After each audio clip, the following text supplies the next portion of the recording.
yellow. Let's go. Week 11 recap, short and sweet. Maybe, I don't know. Willie against Colin. I beat him by 6, not even. This was a crazy one. Mainly, because Devontae Smith, if anybody saw that, he was 1 yard away. Late, almost got the touchdown, would have won Colin the game on Monday night. Pretty crazy. Doesn't get that yard, doesn't get the win, does get a bonus win because A.J. Brown sucked. More on that later. But yeah, also for Colin, trades for Cooper Kupp, only gets 1 point, gets injured, kind of sucks. Terrible for him. My side, Kenny Walker did get injured as well, but boys did their job. Cole Kmet not doing anything, but that's okay. Kenny getting injured, but all good here. You know, we got the 2 wins, and somehow we're hanging on. Somehow we are still on track to maybe make the playoffs. Who knows? Daniel against Ryan, classic Daniel, gets a lot of points, does not get scored on. I don't know how he does it. Amazing defense. Daniel just everybody doing well for him. Nothing. Saquon doing great, but just the boys getting the points. Nothing insane here, just getting their points. And then on Ryan's side, the boys aren't getting their points. Mark Andrews out for the season. He's dead. Tyler Bass, 16 points. Insane that you only get 84. Second highest score on the team. Amazing that's all that comes up with. Derrick Henry kind of sucks. Titans definitely suck. Terrible team. But Ryan's still in a good spot, but a couple weeks in a row not getting the most amount of points. Nothing crazy. And Daniel solidifying. Gotta be first seed right now for sure. Allen against Ryder. Allen gets a much needed win, 130. Big boy, big win. Everybody doing their thing. Cowboys defense leading scorer by a chunk. My goodness. But, you know, not to say the rest of the team didn't do anything. Everybody doing what they need to. Ty Chandler, okay. B-Rob, classic team led by Cowboys defense and B-Rob. You love to see that. And I guess Patrick Mahomes, whatever. Ryder has been hot, but slows down a little bit here. Ryder's boys just all trying to ride the Gus bus and just rely on that. But, you know, these other guys got to do something. Jamar only got a garbage time touchdown, and he might be a little tough to play the rest of the year. Obviously, you're going to play him, but might not get too many points. Austin Eckler, projected 19, gets 6. That's crazy. Those are Gus bus numbers. We got Ty Chandler, Brian Robinson, Gus Edwards, and Austin Eckler. And Austin Eckler is the one sucking it up right here somehow in that running back crew.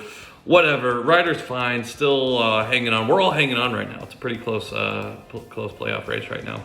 Speaking of hanging on, Nathaniel Greene only getting 69. This is a guy who's fighting for a playoff spot. He scores, gets beat by damn near 100. This is insane. Derek, 151. Again, nobody even over 25 points, which is crazy. You know, you kind of like to see that. Nobody's just crazy booming. Usually Tyreek gets 40 or something when he score 150. But Tank Dell, Tyreek, that's Bills defense, sure. Justin Fields comes back, has a good game.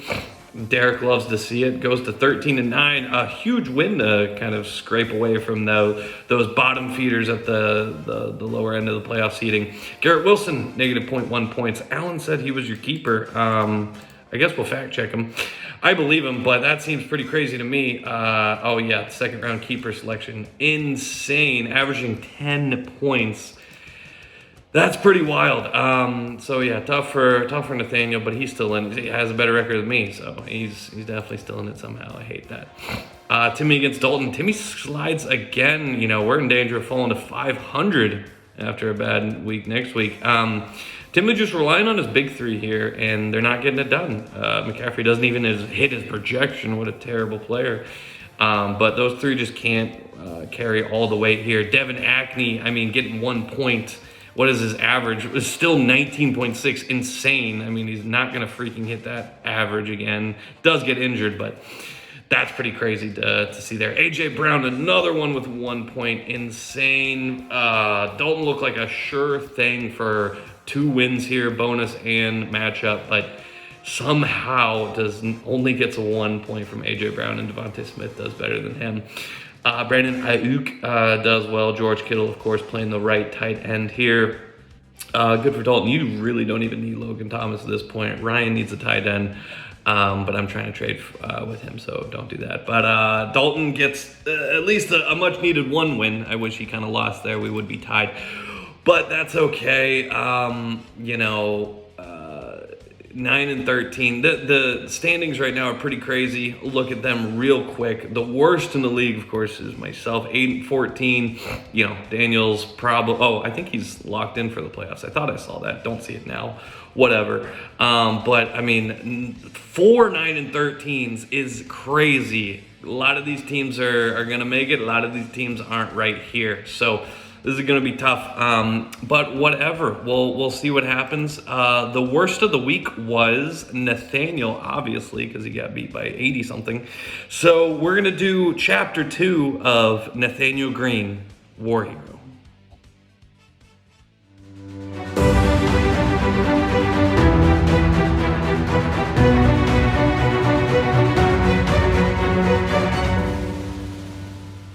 Hello, America. Tom Hand here with Americana Corner. Today we're discussing Nathaniel Greene joining the American cause. In 1775, Rhode Island officials named Nathaniel Greene commander of the state's Army of Observation, making Greene the youngest general in the Army. During the siege of Boston, Greene's brigade was recognized as the most disciplined and best equipped of the colonial militias, and Greene gained the notice and admiration of General George Washington. During the fight for Manhattan in the summer of 1776, Greene was promoted to Major General and assigned command of Fort Washington and Fort Lee.